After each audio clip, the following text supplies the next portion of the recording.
오늘의 말씀지기 이은지 간사입니다. 어느덧 여름의 중반에 접어들고 있는데요. 방학 동안에도 말씀으로 승리하는 여러분이 되길 소망합니다.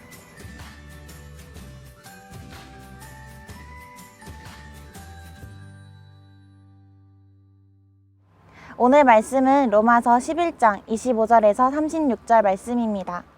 오늘 본문에서 사도 바울은 유대인들을 향해 스스로 지혜 있다 하면서 너희들이 이 신비를 모르기를 원치 않는다는 표현으로 이방인의 구원을 이야기하고 있습니다. 이 신비는 바로 이방인의 충만한 수가 차기까지 이스라엘의 몇몇이 우둔하게 된 것이라고 사도 바울은 이야기하는데요. 당시 이 말을 들은 유대인들이 어떤 반응을 보였을지는 짐작이 가는 것 같습니다. 하지만 바울은 여기서 그치지 않고 그리하여 온 이스라엘이 구원을 받으리라고 이어 말합니다. 그리고 온 인류를 향한 하나님의 구원 계획, 하나님의 언약에 대해 이야기하기 시작합니다. 유대인들은 아브라함을 통해 택함받고 사랑을 입은 이스라엘 민족이었지만 그리스도의 복음을 거부했고 하나님과 원수가 되었습니다. 그러나 29절 말씀과 같이 하나님의 은사와 부르심에는 후회하심이 없으셨습니다.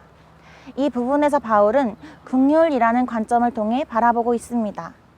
이스라엘의 불순종의 죄를 하나님께서는 이방인의 구원을 이루는 계기로 삼으셨다는 것이죠.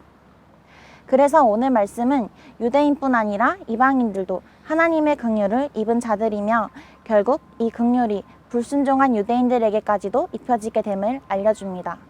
하나님은 유대인도 이방인도 포기하지 않으셨습니다. 바울도 이와 같은 마음을 가졌던 사람이었습니다. 앞서 보았던 로마서 9장 2, 3절에서도 바울은 형제, 고륙의 친척인 유대인을 위하여 자신이 저주를 받아 그리스도에게서 끊어질지라도 그들의 구원을 원한다고 고백했었고, 또 한편으로는 이방인의 사도로서 이방인들을 사랑하던 자였습니다. 저는 이 부분을 묵상하면서 믿는 자들이 믿지 않는 자들을 어떤 마음으로 바라보아야 하는지를 깨닫게 되었습니다. 내가 믿는 자이기 때문에 의롭다는 생각이 아니라 나도 죄인이었기에 아직 믿지 않는 자들을 이해할 수 있고 이들을 향한 하나님 아버지의 마음을 알 수 있을 것입니다. 그래서 언젠간 이들에게도 복음이 닿게 될 그날을 기대하며 포기하지 않고 기도해야 할 것입니다. 한편 바울은 이러한 하나님의 놀라운 섭리를 깨닫고 하나님을 높이는 고백을 드립니다. 깊도다 하나님의 지혜와 지식의 풍성함이여 라는 이 고백에는 나의 생각으로는 이 모든 것을 알 수 없었음을 고백하고 그분의 주권과 만물을 다스리시는 하나님 앞에 겸손히 엎드리고자 하는 태도가 담겨 있습니다. 이러한 바울의 고백을 통해 얼마나 우리의 생각이 제한적이고 좁았는지를 깨닫게 되는 것 같습니다. 제가 가장 좋아하는 말씀 구절 중에 하나가 로마서 8장 28절 하나님을 사랑하는 자 곧 그의 뜻대로 부르심을 입은 자들에게는 모든 것이 합력하여 선을 이루니라 라는 말씀입니다.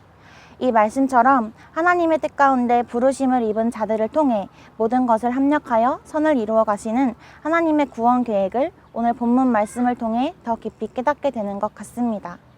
이스라엘 민족뿐 아니라 모든 이방인에게까지도 복음을 듣게 하심으로 구원을 베푸시는 하나님의 사랑, 그 사랑에 힘입어 오늘도 복음 전파를 위해 우리가 있는 각자의 자리에서 선교사로 살아가는 하루가 되길 소망합니다. 샬롬.